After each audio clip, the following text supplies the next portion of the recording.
जैसे एक डॉक्टर के पास मरीज हो और वो भी पिछले 2 साल से और उसी के पास सारी उसकी फाइल्स हों, लेकिन मरीज फिर भी पहुंच जाए आईसीयू के अंदर, तो डॉक्टर वहां पर कहे कि भाई मुझे 4 साल और दे दो, फिर देखना कि मैं इस मरीज को कैसे आईसीयू से बाहर निकालता हूं। बिल्कुल इसी तरह आकिब जावेद ने पाकिस्तानी सिस्टम के लिए, यानी कि पाकिस्तान की क्रिकेट की बेहतरी के लिए 4 साल और मांगे हैं।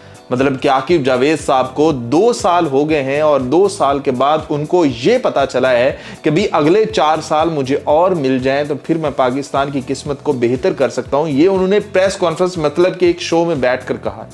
आप बिल्कुल इसको इसी तरह से लें कि एक बंदे ने ना बिरयानी की दुकान खोली हो और बहुत गंदा उसका गंदे वाला टेस्ट हो उसकी बिरयानी का, और उसकी बिरयानी को खाने वाले ना बंदों को फूड पॉइजनिंग हो जाए, आधे बंदों को, और आधे बंदे वहां आना ही छोड़ दे। और बिल्कुल ऐसे ही जैसे कि आधे बंदों ने पाकिस्तान की क्रिकेट को देखना ही छोड़ दिया है और आधों के दिल टूटे हुए हैं। तो वहीं पर जो बिरयानी का मालिक है ना, वो कहता है कि यार ये मामला तो थोड़ा सीरियस हो गया है, और प्रेस कॉन्फ्रेंस करता हूं। और प्रेस कॉन्फ्रेंस करते हुए वो थोड़ा सा सीरियस मुंह लेकर कहे कि भाई दोस्तों बात सुनो, अभी तक तो मैं बिरयानी बनाना सीख रहा था, अब मेरे पास ऐसा फार्मूला, ऐसी मेरे पास तरकीब आ गई है कि अब देखना कि अगले 4 साल के अंदर मैं आस्ता आस्ता बिरयानी आपको ऐसी पसंद करवाऊंगा कि आप कहोगे कि यार क्या लाजवाब टेस्ट है।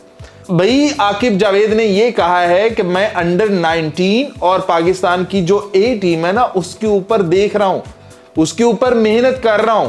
मैं देखता हूं कि अगले 4 साल में मेरा जो चलाया हुआ सिस्टम है उसके ऊपर वो चलते हुए अगले 4 साल बाद आपको सम्राट आना शुरू हो जाएंगे।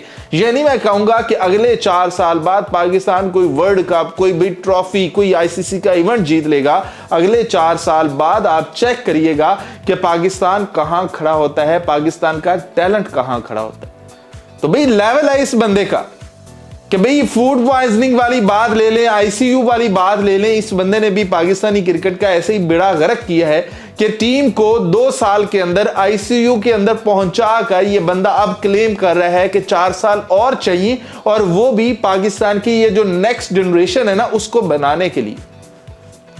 मतलब जो अभी क्रिकेटर्स थे जो अभी फाइनल्स में जा रहे थे कि 2022 का फाइनल ले लें, उससे पहले 2021 ले लें, कि ये जो फाइनल्स थे ना वो तो बस बकवास थी।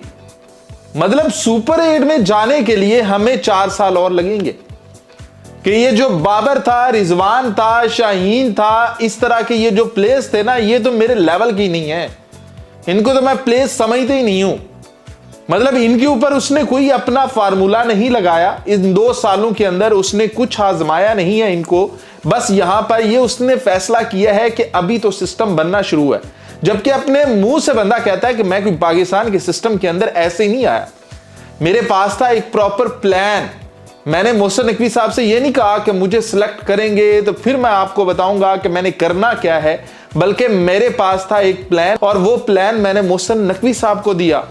मैंने उनको दिखाया कि मैं यूं करूंगा। जबकि आज 2 साल बाद जाकर हमें पता चलता है कि भी सेंट्रल कॉन्ट्रैक्ट के अंदर हम डाटा ड्रिवन के तहत आगे जाएंगे, और वो भी इंपैक्टफुल प्लेयर्स के साथ आगे जाएंगे, फिर बात बनेगी। और वो भी बात यहीं पर खत्म नहीं होती, वो भी अगले 4 साल डाटा ड्रिवन होगा, और 4 साल के अंदर वो वाले क्रिकेटर्स तैयार होंगे जो कि पाकिस्तान को सुपर 8 के अंदर लेकर जा सकेंगे। तो ये तो है आकिब जावेद, ये है उनकी कहानियां, ये है उनके लोचे जो कि वो पाकिस्तान को सुना रहे हैं, पाकिस्तान की आवाम को सुना रहे हैं। प्रेस कॉन्फ्रेंस से उनका दिल नहीं भरता तो टीवी शो में आकर बैठ जाते हैं कि मैं देता हूं जवाब इनको। और यहां पर भी पूछा गया कि भाई ये टाइम, तो तब जाकर उन्होंने बताया कि 4 साल। प्रेस कॉन्फ्रेंस के अंदर ढेर सारे वहां पर बैठे हुए थे रिपोर्टर्स, वो सारे पूछ लेते कि भाई क्या 4 साल और चाहिए आपको मजीद? तो शो के अंदर एक ही एंकर थी, तो उसको उन्होंने कहा कि भाई अभी 4 साल चाहिए, और सारे मीडिया को भी पता चल गया कि भाई अभी आकिब जावेद को पाकिस्तान की क्रिकेट को बेहतर करने के लिए 4 साल की जरूरत है। तो माशाल्लाह, मां सदके, मां वारी कि क्या पाकिस्तान की टीम का बेड़ा गर्क किया है इस बंदे ने, क्या पाकिस्तान की क्रिकेट को आईसीयू के अंदर पहुंचाया है, और क्या ये पाकिस्तान को ये डेली राम कहानियां सुना रहा है कि भी मैं ये करूंगा, मैं वो करूंगा।